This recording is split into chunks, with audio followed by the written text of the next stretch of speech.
नमस्कार मित्रों, मैं हूं आपका होस्ट कपिल देव। आप देख रहे हैं नव भारत समाचार, साउथ इंडिया का सबसे बड़ा हिंदी न्यूज़ चैनल। आज हम मौजूद है एक युवा के साथ, जो आईटी क्षेत्र में काम करता है।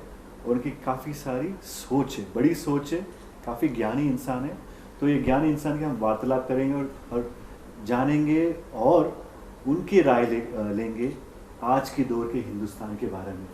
नमस्कार Venkatesh Saxena ji. First of all, you look very handsome and dapper. Thank you. And we're complimenting each other. तो ओमकेश सक्सेना जी, आप एक बड़े परिवार से आते हैं। आपके पिताजी एक बहुत बड़ा एकेडमिशियन है और काफ़ी किताब की रचना भी कर चुके हैं। तो आप मेरे हिसाब से आपको कुछ ऐसा बचपन से आपको एक एकेडमिक स्थिति बनी हुई है इस क्षेत्र के बारे में, या राष्ट्र के बारे में, या देश के बारे में, या संसार के बारे में। तो उसके बारे में कुछ विशेष टिप्पणी दे सकते हैं कि आपकी परवरिश कैसी हुई है? हमारा पूरा जो बचपना है वो सरदार वल्लभ भाई पटेल नेशनल पुलिस एकेडमी में गुजरा,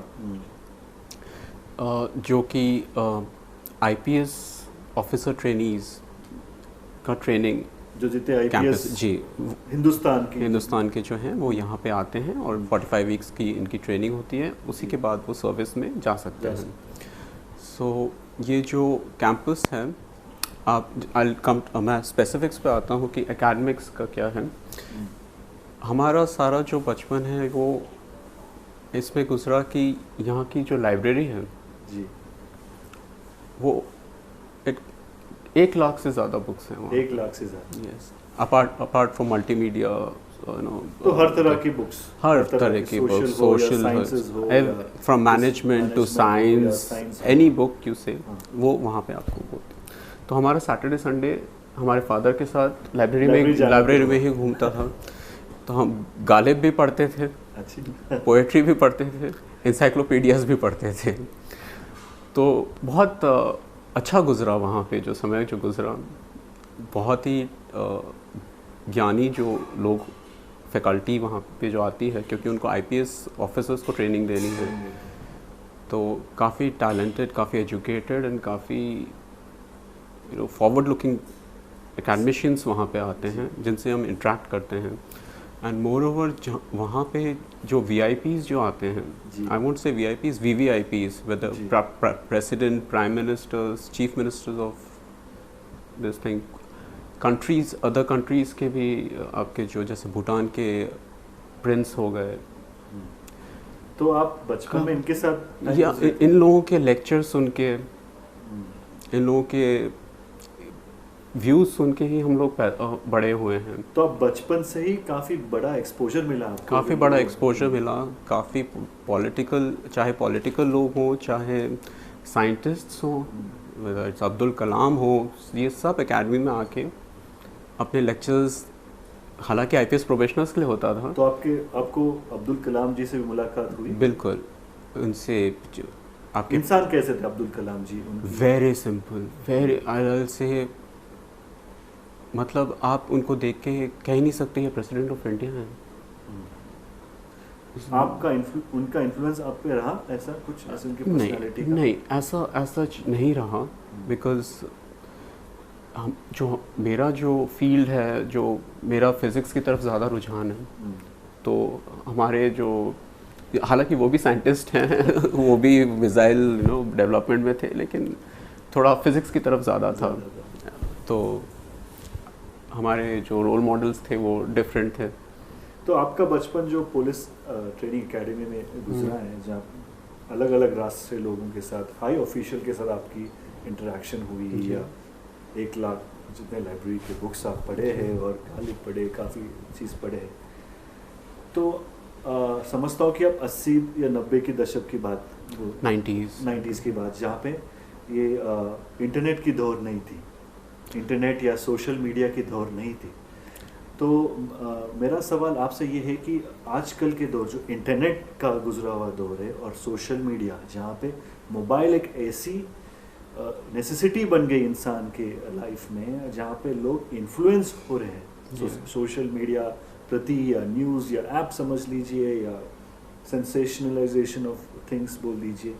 आप समझते कि युवा पीढ़ी आजकल जो इतने सारे 10, 12 या 16 घंटा मोबाइल पे बिता रहे, सोशल मीडिया पे बिता रहे, ना कि इंटरेक्शन से बिता रहे, जैसे आप 80 या 90 के दशक के बच्चे जो उनकी परवरिश हुई ज़्यादा किताबी और इंसानियत के तौर पे इंटरेक्शन ज़्यादा होते हैं, लेकिन आजकल के पीढ़ी मोबाइल से ज़्यादा इंटरेक्शन कर रहे। How do you put this, you know, ये जो है अभी जो दौर चल रहा है, इसका क्या राय है आपका? देखिए, जैसे आपने कहा कि इंटरेक्शन दो चीज़ों के बीच में होता है, राइट? हमारा जो इंटरेक्शन हुआ वो पर्सन टू पर्सन हुआ, वेयर जहाँ नॉलेज का हमने आदान प्रदान करा, राइट?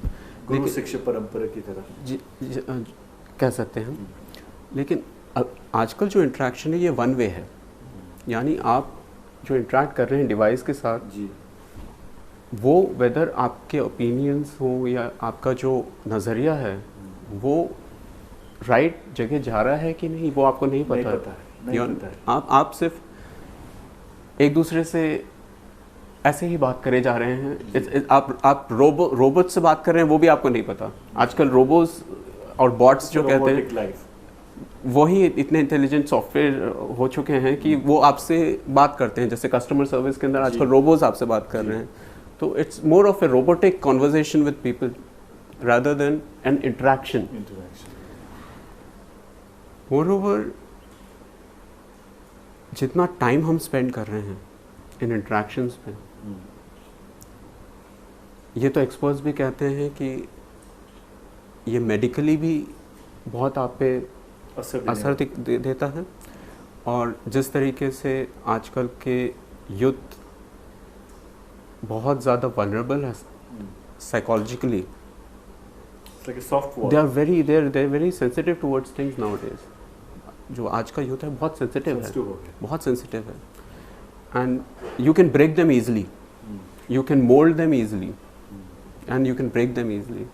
ये काफ़ी बड़ी बात बोली आप, you can break them. And ये दौर अभी जो चल रहा है, जो रिलेशनशिप्स की दौर चल रही है, लोग इंटरनेट पे वार्तालाप कर, इंटरनेट पे रिलेशन, शादियां हो जा रही हैं, इंटरनेट पे रिलेशंस बन रहे हैं, और इंटरनेट में ही टूट रहे रिलेशंस। तो इसका हल आप कहीं देख सकते हैं? इसकी हल होनी चाहिए या नहीं होने वाला है? नहीं होने वाला है। इट्स ओनली ये और ज़्यादा बढ़ते चले जाएगा, और बढ़ते चले जाएगा। हालांकि हमारे आईटी लॉज हैं, काफ़ी हैं जो आजकल प्रोटेक्शन दे रहे हैं, जो ऑनलाइन साइबर लॉज हो गए, साइबर लॉज हो गए, ये सब प्रोटेक्शन दे रहे हैं, लेकिन bureaucracy has not caught up with the changing IT landscape also. That's a big statement you're saying. Yes, bureaucracy is not caught up. In what way you think bureaucracy will have to have a importance in this role?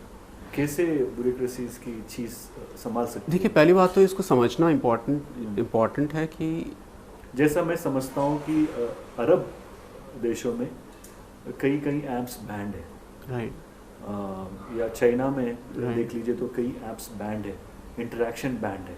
तो आप समझते हैं कि हिंदुस्तान में भी ऐसी होनी चाहिए कि banning of things? No, banning is never a solution, and we are a proud democratic country where in principle we should not ban anything. We should not ban anything, whether it's books, it's piece of literature, whether it's movies or whatever it is, they should not be banned. People should be intelligent enough कि वो क्या consume कर रहे हैं। You're getting my point? अगर आपको कोई movie नहीं पसंद है, उसमें कुछ controversial है, तो ये आपके ऊपर डिपेंड करता है कि आप वहाँ पे जाके देखें या नहीं देखें। लेकिन मेजॉरिटेरियन लोग जो है हिंदुस्तान में पढ़े लिखे लोग नहीं हैं, जो छोटे मोटे गांव से आते हैं, शहर में बस जाते हैं, और वो छोटी छोटी जगह पे उनकी जीवन की गुजरना होता है। How will you able to control their mind when they are not exposed to big education system, big loss और बिग अंडरस्टैंडिंग्स? देखिए, controlling mind is, a very big statement. We don't want to control anyone's mind. We as a society should be a society of free thinkers. हम free thinking within the parameters of laws. जो India के laws हैं उसके parameters के अंदर रहते हुए आप फ्री थिंकिंग करें, फ्री बोलें, राइट। आप जो बता रहे हैं कि एजुकेशन यहाँ पे जैसे क्वालिटी एजुकेशन नहीं है, education is not the only criteria जिससे कि आप बोल सकते हैं कि एक इंसान का पर्सनल डेवलपमेंट एजुकेशन से होता है। सोसाइटी का डेवलपमेंट जो होता है वो उसके कल्चर से बहुत प्रेरित होता है। आपका किस तरीके से आपकी फैमिली ने आपको की परवरिश करी है। इनफैक्ट मैं एक साइकोलॉजी की बुक पढ़ रहा था, आई थिंक उसका नाम है समथिंग सो जैसे आप साइकोलॉजी की बात बात बोल रहे हैं जो आई फिनिश माय पॉइंट। सो उसमें लिखा, उसमें बहुत बड़ी रिसर्च करी गई, उसमें ये कहा गया कि एक इंसान का जो personal values and principles and जो डेवलपमेंट होता है वो 95% फैमिली की तरफ से होता है और only 5% from society. It's a very and he did the sample size was very big. ऐसा नहीं था कि एक छोटा सैम्पल साइज से लेके उसने ये कंक्लूजन निकाला। It's a big thing that 95% of your values is what you get from your family and immediate this thing, not from society. ये बहुत गलत हम लोग सोचते हैं कि सोसाइटी, लेकिन फैमिली आज की दौर की फैमिली है बहुत न्यूक्लियर फैमिली है। पहले जैसे जॉइंट फैमिली नहीं रही जहाँ के आपकी दादा हो, दादी हो, नाना हो, नानी हो, काका हो, जो भी है उनकी इन्फ्लुएंस रहता था इंसान की परवरिश। बट आप न्यूक्लियर फैमिलीज भी देखिए, वो न्यूक्लियर फैमिलीज कौन सी हैं? वो जो एजुकेटेड फैमिलीज हैं। और आप ही बोल रहे हैं कि एजुकेशन बहुत बड़ा रोल प्ले करता है डेवलपमेंट में। So if your parents are highly educated they will push you towards you know आप गुड दिस थिंग। तो न्यूक्लियर फैमिलीज तो वही हैं शहर में, बाकी तो गांव में आज भी जॉइंट फैमिलीज हैं। तो जैसे ऐसे आप साइकोलॉजी की बात जो बोल रहे हैं, तो हमारा एक राय है कि आजकल जो युवा पीढ़ी की जो जितने साइकोलॉजिकल इश्यूज हो रहे हैं, जैसे साइकोसोमैटिक डिसऑर्डर्स बोल सकते हैं या इंटरनल पर्सनल रिलेशंस के बारे में, do you think that schools and colleges should have a separate counseling cell and psychological cell treating these kind of people, which is not there right now?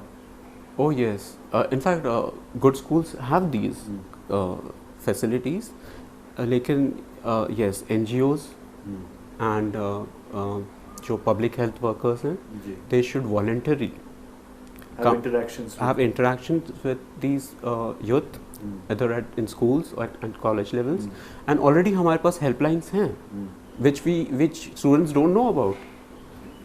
I'll tell you, America के अंदर आपको kindergarten से बताया जाता है कि आपको 911 dial करना है अगर इमरजेंसी है आपकी तो। लेकिन हमें यहाँ पे नहीं सिखाया जाता कि 1066 से एम्बुलेंस बुलाई जाती है। तो यहाँ पे बच्चों को नहीं पता है कि यहाँ पे मेंटल डिसऑर्डर्स और इन सब की हेल्पलाइंस हैं, सुसाइड प्रिवेंशन की हेल्पलाइंस हैं। ये स्कूल में बताना ज़रूरी है कि ये नंबर्स हैं कि अगर आप कभी भी आप फील करें तो you can call this number. देखिए गवर्नमेंट जो है, इंडियन गवर्नमेंट जो है, मैं पार्टी की कोई बात नहीं कर रहा हूँ, we have a very responsible government right from freedom. I am talking about the successive governments जिन्होंने पब्लिक के लिए बहुत कुछ अच्छा करा है जो कि हमें पता नहीं है। हमें जैसे फार्मर्स को ये नहीं पता है कि उनके लिए क्या फैसिलिटीज़ हैं बैंक के अंदर, कौन आके उनको बताएगा? ब्यूरोक्रेट्स तो नहीं जाएंगे, ना कोई शहर से कोई जाएगा। ये काम है NGOs का, ये काम है सिविल सोसाइटी का, ये काम है कॉलेज स्टूडेंट्स का कि वो अपना सैटरडे संडे टाइम निकालें और पास के ही कोई देखिए शहर जितना है आज, जितना डेवलपमेंट है शहर में ही है। आप शहर के 25 किलोमीटर दूर जाइए, कोई डेवलपमेंट नहीं है, गांव जैसा था वैसा ही है। आप यहाँ से 50-50 किलोमीटर घूमने चले जाते हैं, आप 25 किलोमीटर आप यहाँ पे स्पेंड करिए time. So do you think that lot of us living in the city, we are morally obligated or responsible, yes, to teach and educate the less privileged children or elders at least about government policies and what facilities they can avail. तो इसमें political parties का role कहाँ देखते हैं आप? क्योंकि political party खुद एक NGO है, एक फोरम है, और उन लोगों का अलग अलग मैनिफेस्टोज रहते हैं, फॉरम्स रहते हैं जो लोग करते हैं। उसके साथ अगर सिविल सोसाइटी की बात करें या NGOs की बात करें या अन्य क्षेत्र की जैसे आप एक सोसाइटी में रहते हैं और because there's a lesser human interaction nowadays, there's people, there's a lot of divide in understanding the know-hows of things. देखिए, जहाँ तक मेरा पर्सनल एक्सपीरियंस है, मैं पिछले 6 महीने से रूरल एरिया में थोड़ा ज़्यादा घूम रहा हूँ एंड बहुत ही अजीब बात मैंने एक्सपीरियंस करी कि जो वहाँ के जहाँ के एमएलए हैं उन्होंने अपने ही जगह पे रोड्स नहीं बनाए हैं, कच्चे रोड्स हैं अभी भी। तो मुझे बहुत ताज्जुब हुआ कि एमएलए भी वहीं पढ़े लिखे हैं, वहीं पे हैं और उन्होंने अपने ही यहाँ पे रोड्स नहीं बनाए। तो कहीं मेरे अंदर एक नेगेटिव फीलिंग है कि ये लोग चाहते ही नहीं है कि हमारे लोग डेवलप करें।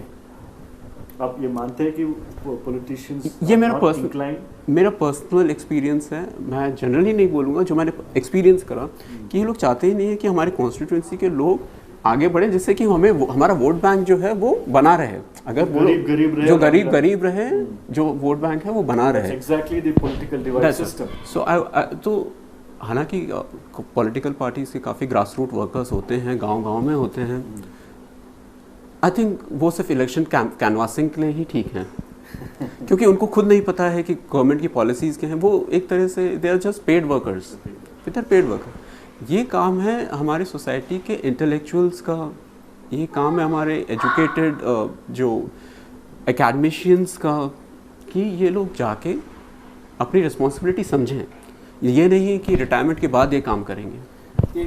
पहले कोविड की काल, जब पेंडेमिक की काल जब चली तो काफ़ी सारे लोग घर से निकल के गरीबों की आस्था बने, उनकी सहायता करें। जैसे हमारे साथ यहाँ ये इस स्थल में जो राजू जी बैठे हैं हमारे साथ इंटरव्यू के क्षेत्र में, उनका भी काफ़ी काम हुआ है। ऐसे काफ़ी सारे युवा लोग भी काम कर चुके हैं चीज़ों के बारे में, चाहे वो पेंडेमिक के काल में लोगों की सहायता दो या और कौन सी तरह की सहायता ये शहर के लोग करनी चाहिए, चाहे वो अर्बन स्लम्स हो सके या अर्बन पुअर हो सके या रूरल डेवलपमेंट के लिए हो सके। Let's not blame the government or the politicians. No, what should the youth of the country do in accordance to make it a revelation? I never blame government for anything. Personally speaking, I never blame any government for anything because as a society, it's in our hands to do things. Government से policies बनाती है, society को उसको follow करना है और उससे कहीं आगे बढ़ के भी काम करना है। तो आपने बताया कि किस तरीके से हम स्लम्स में जाके हेल्प कर सकते हैं। तो मैं ये नहीं बोलता कि आप जाके उनको पढ़ाई करवाएं, कि उनको एजुकेशन दें। देखिए, एजुकेशन अपनी जगह पे है और कॉमन सेंस अपनी जगह पे है, राइट? आप उनको 10th क्लास तक पढ़ा तो सकते हैं, लेकिन आप उनको कॉमन सेंस नहीं दे सकते। आप उनको ये नहीं बता सकते कि उनके लिए क्या इम्पॉर्टेंट है। मैं पार्टी का नाम नहीं लूँगा because I will say government, I am not inclined towards anyone. इन्होंने स्किल इंडिया प्रोग्राम शुरू करा, राइट? यहाँ पे हम स्किल सिखा रहे हैं। हम एक आदमी को फिशिंग सिखा रहे हैं। एक कहावत है कि आप किसी को फिशिंग करना सिखा दो, वो जिंदगी भर भूखा नहीं रह सकता, राइट? इंस्टेड ऑफ फिश आपने जाके दे दी, वो आपने फिश दे दी, वो एक दिन के लिए भूखा नहीं रहेगा। लेकिन आपने फिशिंग सिखा दी तो वो जिंदगी भर के लिए सीख लेगा, एक स्किल सीख लेगा। तो हमें चाहिए कि हम स्लम्स में जाके यही जो गवर्नमेंट की पॉलिसीज़ हैं यही एडवोकेट करें, उनको बताएं कि उनके क्या क्या राइट्स हैं। फर्स्ट आपको फंडामेंटल राइट्स से शुरू करना पड़ेगा, ना कि ABCD और 1 2 3, राइट? आपको उनका फंडामेंटल राइट्स क्या हैं, उनके लिए क्या क्या फैसिलिटीज़ गवर्नमेंट ने दे के रखी हैं। अगर वहाँ पे बच्चे हैं, हेल्थ एंड सैनिटेशन उनको सिखाना पड़ेगा कि किस तरीके से आप श्रीलंका की बात करें तो वहाँ पे एक गवर्नमेंट ने एक पायलट प्रोजेक्ट शुरू करा कि आपके जो टैबलेट होती है, इट कॉस्ट जस्ट 20 पैसे, विच किल्स आपके जो वर्म्स होते हैं पेट में, जो बच्चों के वर्म्स आ जाते हैं। तो उन्होंने देखा कि उन्होंने जब वहाँ के स्कूल गोइंग चिल्ड्रन को वो टैबलेट देनी शुरू करी, the attendance of school children rose up to a very high level. काफ़ी अटेंडेंस बढ़ गई थी उन लोगों की। श्रीलंका के अंदर हुआ था ये। If I am not wrong. तो ये छोटी छोटी चीज़ें, ये स्लम के बच्चे भी यही माल न्यूट्रिशन, ऑल दीज प्रॉब्लम्स ये इनको भी आती हैं, राइट? अब हम जाके अगर इनको ये सब चीज़ें बताएं, डॉक्टर्स जाके बताएं, क्योंकि हम तो दवाई प्रिस्क्राइब नहीं कर सकते, राइट? ये हेल्थ एंड सैनिटेशन कितना इंपॉर्टेंट है, हाथ धोना कितना इंपॉर्टेंट है। आप इंस्टेड ऑफ उनको केमिस्ट्री और बायोलॉजी और फिजिक्स सिखाने से आप उनको ज़्यादा अगर ये सिखाएं कि हाथ धोना ही कितना इंपॉर्टेंट है, कि डिजीजेस कितने प्रिवेंट होते हैं। जितने आप स्किल इंडिया की बात करें युवा पीढ़ी के बारे में, जैसे हमारी इंटरव्यू की काल कम हुए, तो आपकी क्या राय है कि where do you see Indian youth playing a bigger role in Indian diaspora to India to be a superpower? Huge. I mean, अभी इस वक्त वर्ल्ड में सबसे ज़्यादा जो यूथ पॉपुलेशन जो अगले 20 साल भी रहने वाली है वो इंडिया की ही है। द अमाउंट ऑफ एनर्जी और जो the amount of youth that हमारे जो कंट्री में है, I think the government of India is going in absolutely right direction by skilling them. उनको स्किल्स देना बहुत इंपॉर्टेंट है, राइट? तो आप समझते हैं कि Indian youth is going the right direction and we have a lot of great future in we have a very bright future ahead, and बस ये है कि गवर्नमेंट जो चाहती है अपने जो पॉलिसीज के थ्रू वो इम्प्लीमेंट करें। There's a lot of disconnect right now between state and central government। हम लोग बहुत ज़्यादा डिस्कनेक्ट देख रहे हैं। सेंट्रल गवर्नमेंट तो पॉलिसीज डाल रही हैं, लेकिन state governments are not ready to implement them. So एक जो फेडरलिज्म था जो इंडिया का, that has taken a hit, that has taken a hit. Let's hope that political situation improves in India and सब हो जाएगा। Let's hope for all the best to come. Yes. And let's hope that the youth of the country will take this country to the next level and make it. It will. And आप जैसे युवा पीढ़ी IT क्षेत्र के जो लोग जो इतने सारे काम भी करे गाँव में और भी करते रहे, और आपकी तरह लोग, आप जैसे लोग हमारी सोसाइटी के लिए काम आए और लोगों को आगे लेके जाए। Thank you very much Vyomkesh Saxena ji for coming on our show. तो ये थे Vyomkesh Saxena जी, युवा पीढ़ी के IT क्षेत्र के व्यक्ति है जो काफ़ी राय रखते सोसाइटी के बारे में, और बहुत अच्छा लगा उनके विचार सुन के। और एक शख्सियत से मिलने हम अगले बार मिलेंगे, तब तक के लिए देखते रहिए नवभारत समाचार, साउथ इंडिया का सबसे बड़ा हिंदी न्यूज़ चैनल। मैं कपिल देव, आपका होस्ट, अलविदा कहता हूँ। नमस्कार।